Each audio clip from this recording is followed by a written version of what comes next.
प्रशांत किशोर ने लोगों से अपील किया था कि इस बार जब आप छठ दिवाली के छुट्टी में बिहार आइएगा तो आपको दोबारा दूसरे जगह पे जाके 10-12 हजार रुपए का काम तो नहीं करना पड़ेगा। और आज देख लीजिए, आज वोटिंग का दिन है, पहले चरण का मतदान हो चुका है लगभग, और 5 बजे तक का अगर अपडेट देखा जाए तो 2015 और 2020 में जितना वोट नहीं पड़ा था उससे ज्यादा वोट इस बार पड़ा है। और इसके पीछे के कारण, इसके पीछे के जो फैक्टर हैं वो है प्रशांत किशोर। इसका फायदा भी है और आपको बता दूं इस वोट का सबसे ज्यादा भाजपा और आरजेडी को नुकसान भी है। और ये सब कुछ बता रहा है कि बिहार में बदलाव हो सकता है, चेंज हो सकता है, क्योंकि इस बार वोट ही हुआ है बदलाव के लिए, बदलने के लिए। पूरी कहानी जब आपको बताएंगे, वोट प्रतिशतता और जब आपको जो भी डेटा है उससे रूबरू कराएंगे तो आपको पता चलेगा कि भाई साहब लोग खेलते रहे इधर उधर,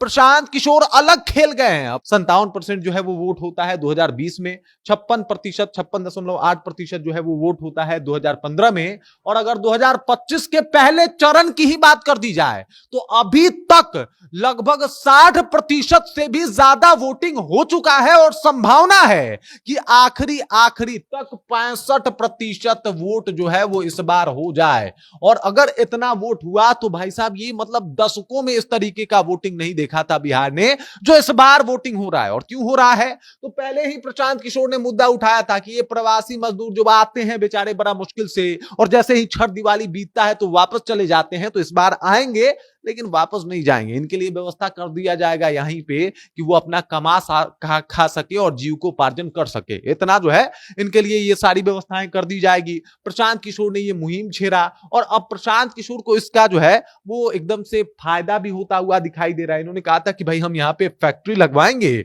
और जनता से इन्होंने कहा था कि भाई आप सोचिए, एक बार जरा विचार कीजिए, आपका कोई भी बेटा या फिर आपका पति या आपका घर का रहने वाला कोई भी मजदूर जो है वो जाके कहीं और जाके मजदूरी कर रहा है, उसको खाए बिना कहीं ना कहीं रात में सोना पड़ता है। कभी उसको सोच के आपने वोट क्यों नहीं दिया? कभी अपने बेटे का मुंह देख के आपने कभी वोट क्यों नहीं दिया? अगर वैसा कीजिएगा तो बिहार में बदलाव आएगा।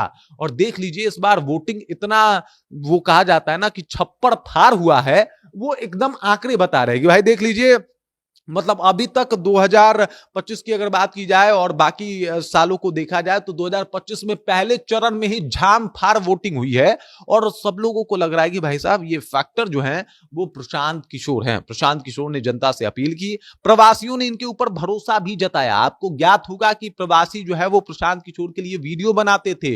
वो दिल्ली रहते थे, पंजाब रहते थे, या फिर कोई मॉरिशस या फिर कोई दुबई रहता था, कोई अरब रहता था, और वहां से वीडियो बना के बोलते थे कि भाई साहब हम आएंगे तो इस बार प्रशांत किशोर को वोट देंगे। और चीजें कितनी बदली, अचानक से वोट प्रतिशतता में इतना बड़ा उछाल, ये बता रहा है कि बहुत बड़ा परिवर्तन की तरफ बढ़ रहा है बिहार। और ऐसा लग भी रहा है कि क्या उस चेंज के लिए बिहार तैयार है, क्योंकि वोट प्रतिशतता बता रही है कि भाई साहब इस बार खूब वोट हुआ है और लोगों ने जम के अपना वोट दिया है। तो क्या जनसुराज जो है वो इस बार बिहार चुनाव का एक्स फैक्टर साबित होने वाला है? और क्या ये जो प्रवासी मजदूर है वो लोग भरोसा जता दिए हैं? मतलब अगर जता दिए हैं तो समझ जाइए कि वो लोग दबा भी दिए हैं। ये जो इनका चुनाव चिन्ह है उसके ऊपर एकदम से जाके उन्होंने अपना वोट दे दिया है। और अगर ऐसा होता है तो बहुत बड़ा फैक्टर बनके प्रशांत किशोर इस बार बिहार चुनाव के बाद उभरते हुए दिखाई देंगे।